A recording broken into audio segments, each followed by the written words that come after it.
Where do we start? They've done it again. Palace have done it again. Another manager. I can't understand yet again that we were in this position. I said on the last video, 5 years in the Prem, and this is exactly what it's come to. It's getting a bit unbearable now, to be fair. Doesn't reflect good on the club. Doesn't reflect good on Parish. We don't like being laughed at, which is exactly what we're being made out to be, a laughing stock. We're a laughing stock. And it's not fair on us at all in the slightest, because we didn't ask for any of this. We haven't asked for any of this. I mean, to be fair, we've had it for years. We've had it for years. Palace have gone through managers just as much as any other club. There isn't anything that fills us with hope. Roy Hodgson apparently is now going to come in and firefight. We had Holloway go, Pulis come in, old journeyman Premier League manager come in, Pardew came in, he left, then Sam Allardyce come in, another journeyman, and now Boer's come in and he's left, and now we've got Hodgson, another journeyman.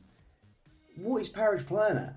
This appointment was so important. It was so important, and he took so long to make the bloody decision. What happened? He's got to answer for something. He has got to answer for something. The guy is a saviour. You can't say anything else. He is. But is he the man to take us forward into what we want to be? You're looking at teams like Leicester, you're looking at teams like Watford, and although they've been for a few managers and they've had players go in and out, they still seem to be more stable than us. Yeah, you could say Leicester had their problems last year, but they weren't a flipping league the year before. I just don't understand just where this is. There's nothing there that fills us with hope. We're going to get Hodgson in, who's like 70. He's like 70 years old. He's not going to be for the long term, is he? Like the Boer was meant to be. I mean, I think at the grand scheme of things, I think the Boer had to go. I think he had to go. 4 games, no goals, no points. He had to go. I'm sorry, but that is inexcusable. 4 games and no goals. Not one. Not even an own goal. Nothing. Absolutely nothing. He didn't deserve to keep his job. He didn't. He didn't. I don't know if the stories are true. There was a bit of arrogance there. I'm not 100% certain on the stories that the Sun bring out. But there was something going on. There was something going on internally there that didn't necessarily work with Parish.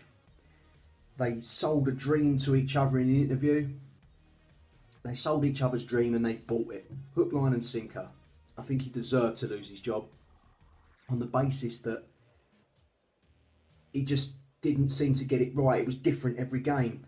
He listened to Zaha this week and put 4 at the back. If he's that adamant that he wants to play free, you don't switch to 4 at the back. That strikes me as a man who didn't know what he was doing.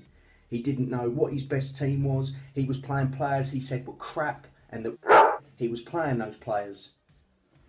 Tells you everything you need to know. He didn't know what to do. He was like a rabbit in headlights. And although I don't blame him for the job, for taking it and being in that position, I do blame Parish.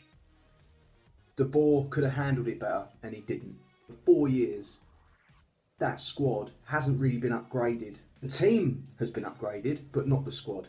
You've got players like Hennessy, Ward, Dan, Kelly, Chung Young Lee, Sacco, Much. They're still at the club. That's poor. That is poor. I mean, you see what Chung Lee did yesterday? That just strikes me as neglect, and it was terrible.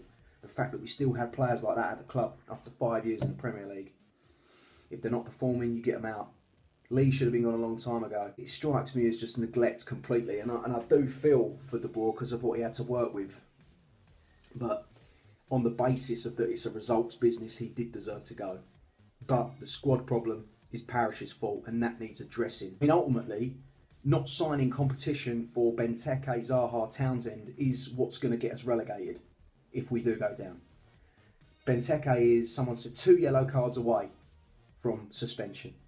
2 already, and we're only 5 games into the season, 4 games, sorry. So, who plays? I guarantee he'll use Zaha as a striker if he needs to, but again, there's no one really to fill in for Zaha's position.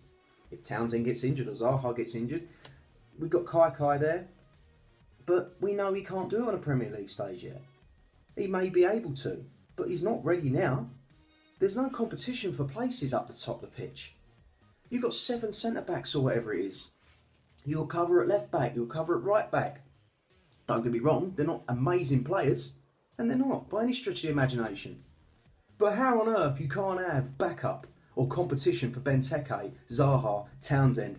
It's just ridiculous. I just don't understand where the thinking there. I mean, Parish's tweets, let's get onto that in a minute, but Parish's tweet about 90% of fans wanting me to sign Sacco is him practically turning around and saying, striker, Sacco. Well, the fans want Sacco, but we really need a striker. But the fans want Sacco, but we really need a striker. Let's get Sacco.